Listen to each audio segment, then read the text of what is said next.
Durante años hemos estado al tanto de sus valientes protestas, de su heroica resistencia frente a la dictadura más vieja y opresiva de la historia de las Américas. Y hoy lo tenemos con nosotros. Bienvenido. Es un honor contar con la presencia de Orlando Luis Pardo Lazo. Adelante.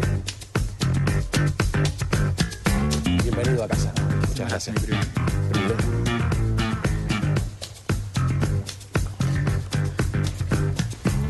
Qué maravilla, ¿no?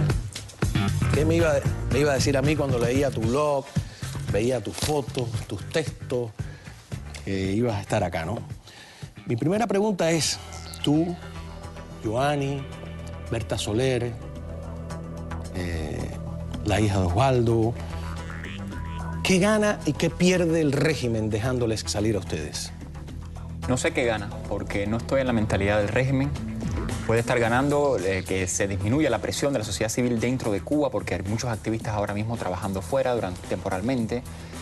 Puede ser que gane en términos de vulnerabilidad. Estamos en el exilio, cualquier cosa puede pasarnos. Un loco desaforado, un carro. Puede ser que gane imagen, un lavado de imagen, ahora que Cuba preside la CELAC y que está apostando fuertemente porque la Unión Europea acabe de levantar la posición común y tal vez dialogar el embargo contra Cuba. Puede ser que gane todas esas cosas, no lo sé. Pierde lo mismo que está perdiendo cuando estábamos adentro. No hemos dicho una sola palabra que no se haya dicho dentro de Cuba. El reclamo por los derechos fundamentales está siendo ahora simplemente lanzado con mayor escala. Pero es lo mismo que estábamos diciendo dentro de Cuba. Y el mensaje que el pueblo cubano le está mandando al gobierno de Cuba hace muchos años, que es, por favor, no te comportes más como un gobierno blindado y restaura los derechos fundamentales de nuestro pueblo. Ese es el reclamo elemental, ¿no? Ese reclamo está solo en una élite sin privilegios, ¿no? De personas más lúcidas, más valientes, o en el fondo está extendido en toda la población. Yo creo que la población cubana se ha marginalizado, ignora que por ser seres humanos tienen derecho a los derechos. Es una frase de Payá, por cierto. Sí, por supuesto. O sea, sin ese primer paso es imposible estar pensando en modelos económicos porque el pueblo simplemente no participa de eso. O sea, es un sujeto muy pasivo de la voluntad vertical, personalista del poder, ¿no? Que de alguna manera tiene secuestrada la economía, no participamos de ella como sujetos activos, tiene secuestrada la política, no participamos de ella como sujetos activos. Incluso el Partido Comunista no participa de la política como sujeto activo. En Cuba hay ausencia de política. Cuando alguien te viene y te dice, a mí la política no me gusta, no, la política es la competencia entre distintos factores y en Cuba no hay política. En Cuba hay una sola voz. Fíjate que te estoy hablando incluso del Partido Comunista. El Partido Comunista, en mi cuadra, tuve colegas cuando trabajé, no participa de la política.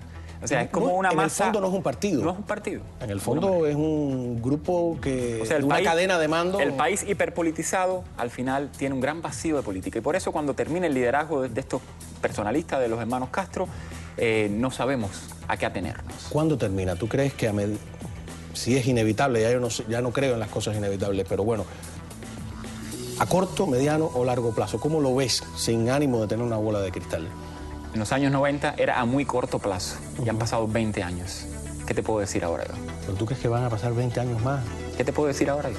O sea, no hay ningún mecanismo institucional establecido para la transición, se habla de sucesores como si se tratara de una dinastía que van a pasar por sangre, va a pasar esta sucesión a otras personas, a los militares, a hombres de civil que trabajan en la industria, como que vienen de civil pero están aliados al establishment. ¿Qué te puedo decir? Puede ser un evento completamente casuístico porque ellos no han creado un mecanismo institucional que permitan tener una visión de futuro. Y por eso el pueblo de Cuba vive en un presente precario, no solamente por las limitaciones económicas, o sea, ¿les cuesta trabajo al ciudadano común imaginarse un futuro? Es que le han destruido la imaginación. El pueblo cubano es muy gobernable porque no tiene imaginación de futuro, vive en el presente. ¿Qué podemos hacer para cambiar eso? ¿Ustedes desde dentro, nosotros desde fuera, o hay que dejarse llevar por la inercia? Bueno, yo creo que estas reformas de Raúl Castro, que realmente lo que tuvo que hacer él es restaurar los derechos, no hacer reformas. A mí me gusta decirle, más que reformas, que son reivindicaciones que ha ganado el pueblo. No estoy seguro. ¿No? ¿Tú crees yo que...? le llamo irónicamente reoformas, porque son reformas para reos. No creo que se han ganado en un sentido moral. ¿Tú no crees que poco a poco se han sentido la presión o que ellos podían haber perfectamente seguido sin necesidad de abrir, por ejemplo... Creo que ha habido una presión moral, efectivamente.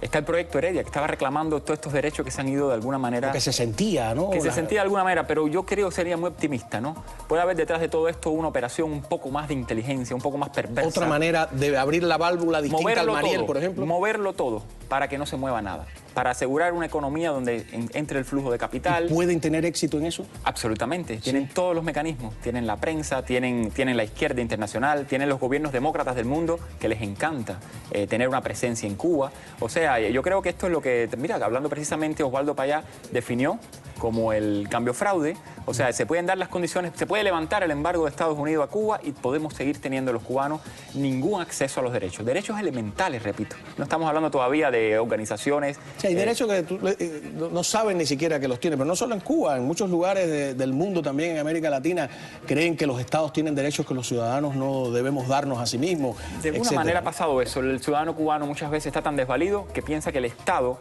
es el que le concede o no los derechos. No emanan de ellos mismos, no son protagonistas de sus propias vidas, no son protagonistas de este tiempo. Y eso es realmente frustrante dentro de Cuba y provoca una gran apatía. Y no sé si hablarte de una élite, ¿no? Esto como la sociedad civil emergente, pero lo cierto es que una gran masa ciudadana en Cuba pues no se comportan como ciudadanos, y esa materia prima también va a estar en cualquier gobierno de transición y va a costar mucho trabajo restaurar la gobernabilidad y la institucionalidad dentro de Cuba a corto y a largo plazo. Incluso tú hablaste de un auto, un loco, y volví a pensar en Payá.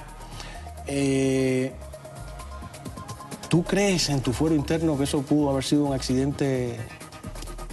Yo me ascribo a los hechos. Gracias al valor de Rosa María Payá, se enviaron unos mensajes de personas que estaban allí. Yo no estaba allí.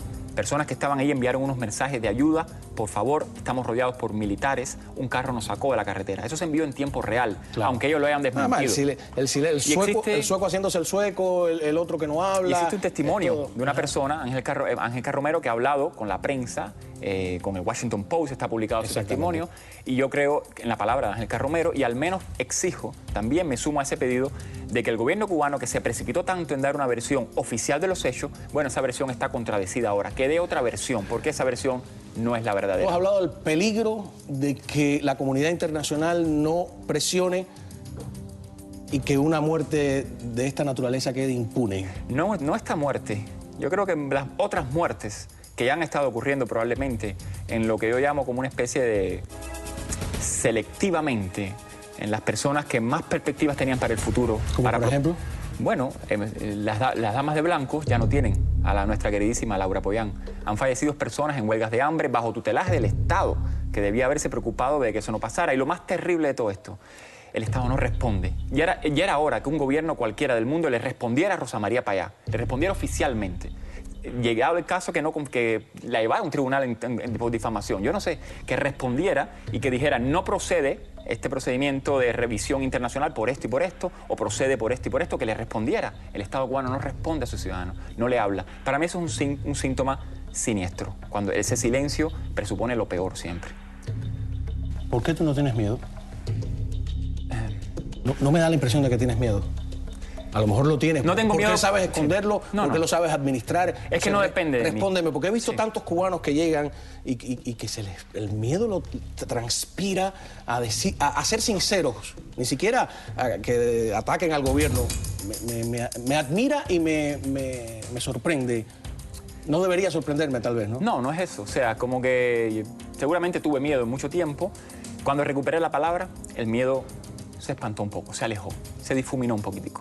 Pero no está en nuestras manos, o sea, la vida de nosotros dentro de un sistema totalitario depende del engranaje totalitario. No está en nuestras manos. Preocuparse por eso, la reacción natural y estadísticamente preponderante sería el silencio, claro, o ponernos tan lejos como sea posible del mal. Como dijo la misma Giovanni, le tengo más miedo al silencio que a lo que pueda pasar. ¿Vas a regresar brevemente? ¿A dónde? A Cuba. tan pronto como sea posible. Tengo algunos planes con la Academia Norteamericana que me gustaría cumplir dentro de mi visa académica de 6 meses, a menos que la situación en Cuba se torne muy preocupante para estas personas que están regresando, Rosa María Payá, Ivani Sánchez, otra Berta Soler, y entonces, bueno, mi destino está echado allá con ellos. Lo que le vayan a hacer, tendrán que hacérmelo a mí también. Cómo no. Muchísimas gracias. Nuestro programa se llama El Espejo y al final los invitados los invitamos a pararse frente al espejo. Pero a ti no te voy a invitar, porque los que tienen que mirarse al espejo y con un verdadero sentimiento autocrítico son los que desgobiernan nuestra patria. Para ti, un abrazo. Bueno, muchísimas gracias. ¿Cómo no? Muchísimas gracias. Un placer, de verdad. Y cuando regresemos, te voy a invitar el pronóstico político. Aquí en Libertad decimos lo que nos da la gana de los políticos, porque en Tallahassee están pasando algunas cosas. Regresamos en 2 segundos.